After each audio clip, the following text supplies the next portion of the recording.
Welcome back to Relationship in the Raw, hosted by Estes Therapy, where we talk about real relationship challenges and solutions brought to you by actual therapists.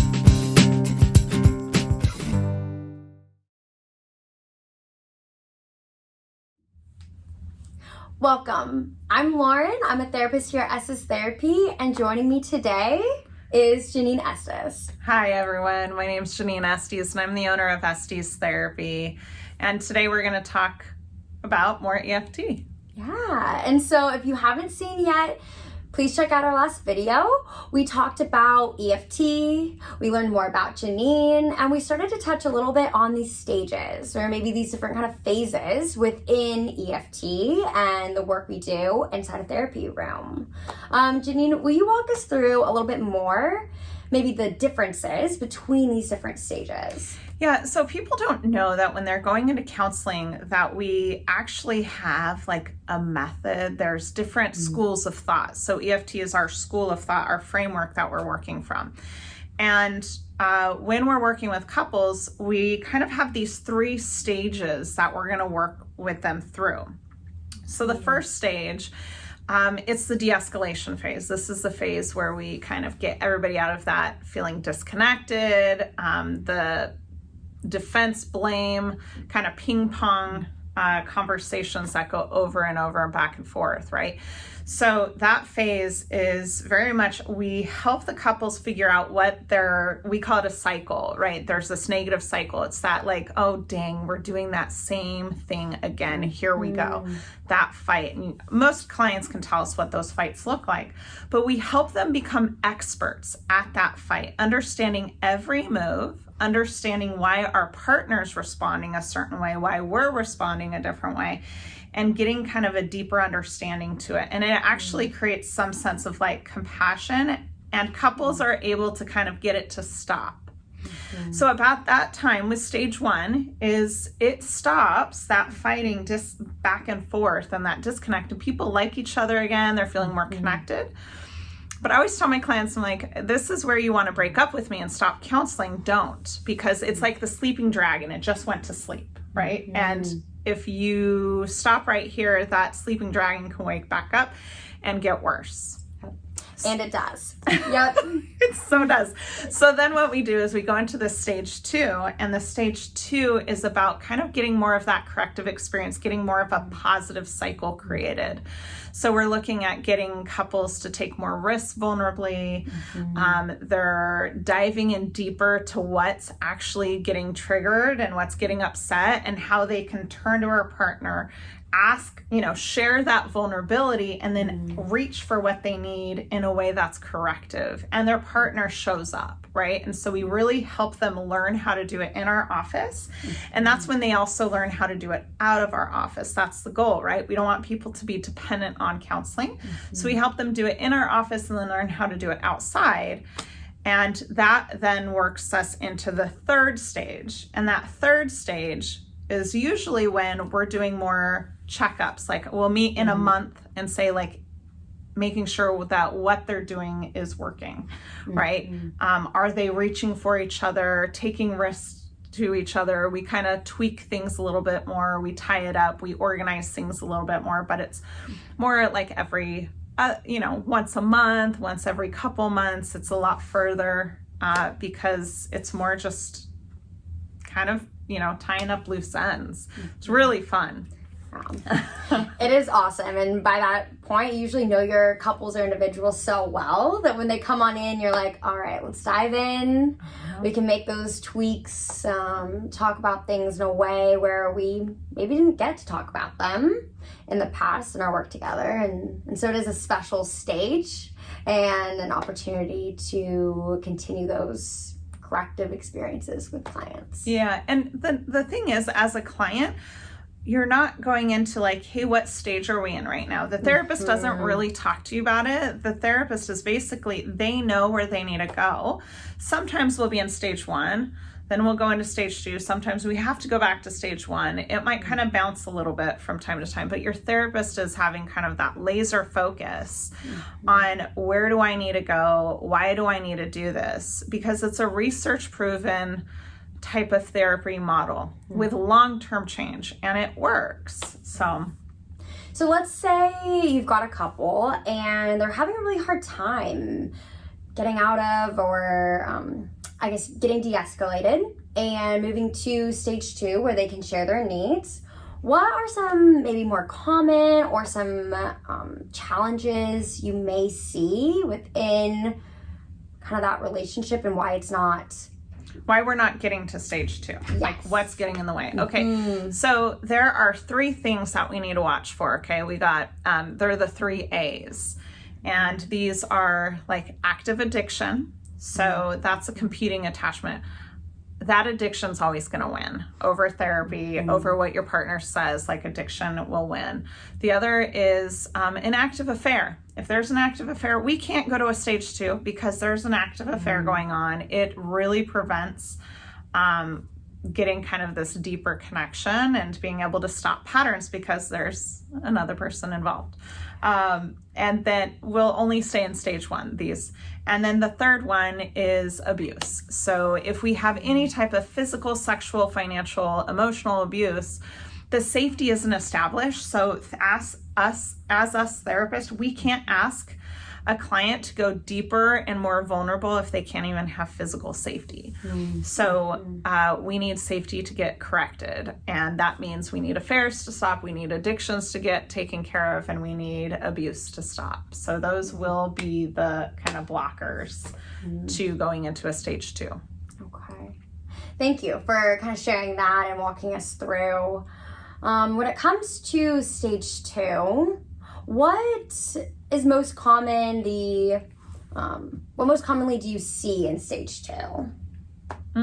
It's really neat when you see a stage 2 with couples. It's one of my favorite times with clients. It's so genuine and it's so vulnerable, and it's like taking a leap off of a 50-foot cliff and jumping, right? It's jumping, and it's such a vulnerable moment, and seeing the other person kind of show up. So the way I use an analogy, I actually do trapeze for fun, and I think of trapeze as for relationships. Somebody gets to the edge of the board, they're 23 feet up in the air, they're holding on to kind of this bar, they're got their toes over the edge, and they're about to jump.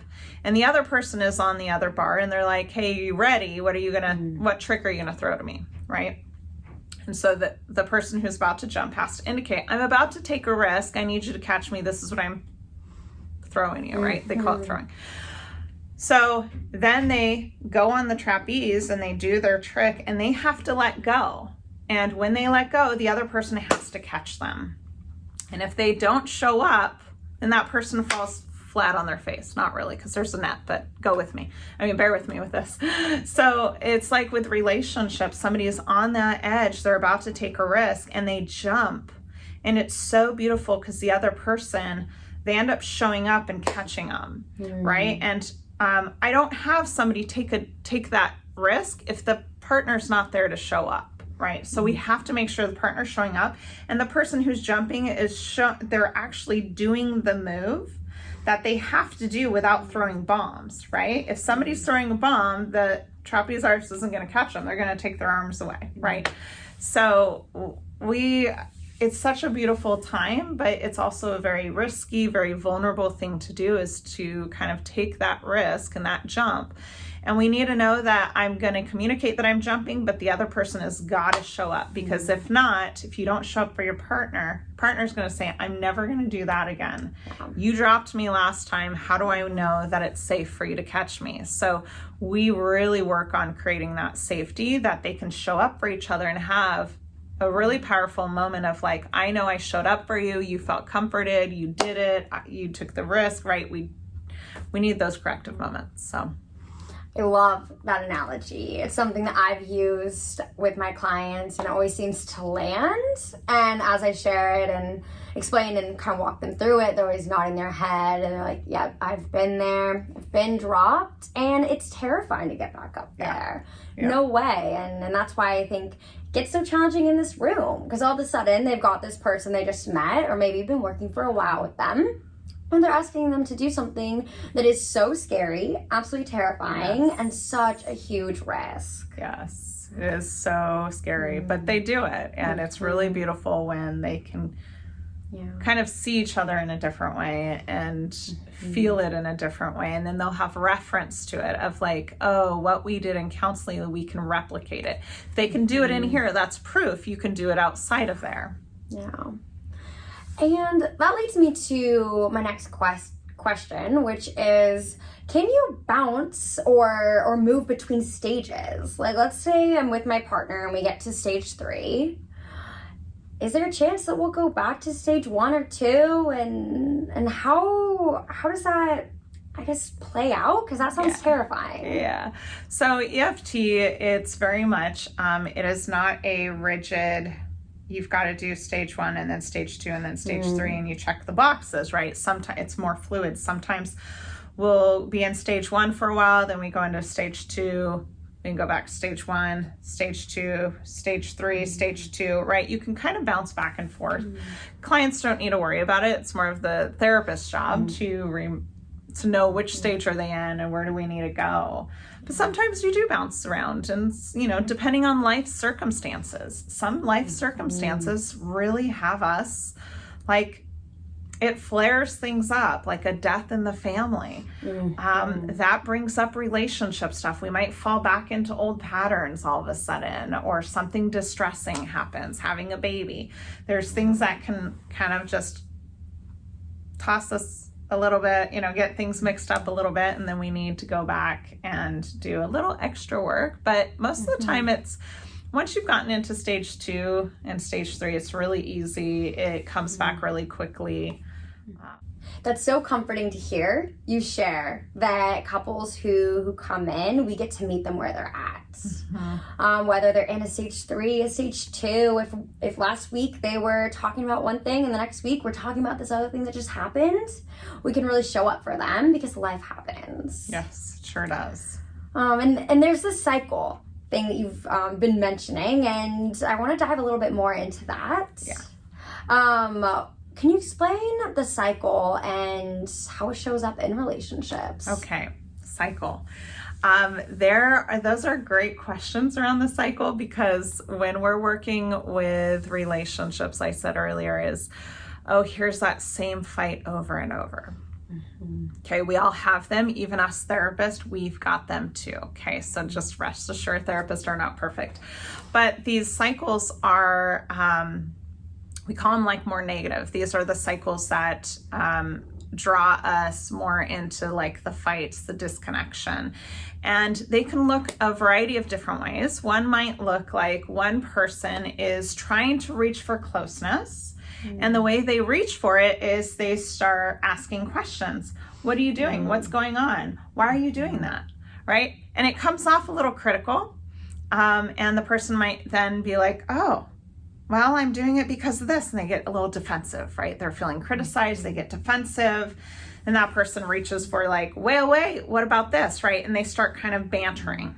So it's like they go into this pursue mode. It's more kind of in a critical kind of blame. The other person gets defensive.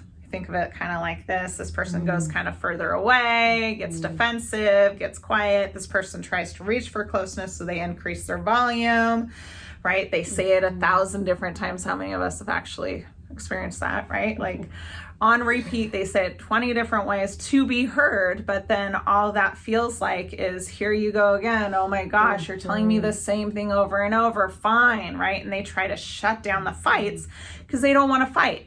So that's like a cycle, okay? And a lot of times that's a really common pattern, that it goes round and round and round. There's these deeper things going on, but the way they reach, it comes out really negative, right? And it gets them stuck, and this disconnection happens. So they might, some people might kind of freeze up, and they want closeness but not know how to talk about it, so they freeze. The other person just kind of avoids it and withdraws and stays away, right? Other times they can do it like a blame. They look different based off of their attachment styles, their histories, things like that. But they get into these patterns, and it's repeat. So we could take a topic and put it in, and the cycle looks the same. The way each person responds looks the same, right? The defensiveness, the blame, the attack, the criticize, the freezing, the fleeing, like it all looks the same. Take out a different, take that topic out, put a different topic in, that same cycle is there, right? That pattern. And most couples are like, here we go. This is exactly what he does. This is what he does. Here's what she does, right? Couples come in and when we get talking about it, we realize it's not really about the dishes. Yes. There's more happening here. And when you get to peel back the context or what's happening on top, there's so much more going on. Yeah, a lot of couples will say, oh, we, such a little tiny topic that we just get into these like big fights over. And it's like, well, we're not fighting over the dishes. Yeah. It's a tiny topic. We're not talking about that. So, Well, if you have any questions about the cycle, about the stages, please comment below. You can reach out, call Estes Therapy, or go visit our website, estestherapy.com. And please reach out. We love to hear from you. We love to know more about what you want to talk about, what you want to learn about. And thank you, Jennine, for joining us. Thank you. Thank you for joining us today. Remember to comment below what you would like to learn about next. Check out Relationships in the Raw on all of our social media channels located in the description. And as always, make sure to like and subscribe to be connected with all of our upcoming episodes.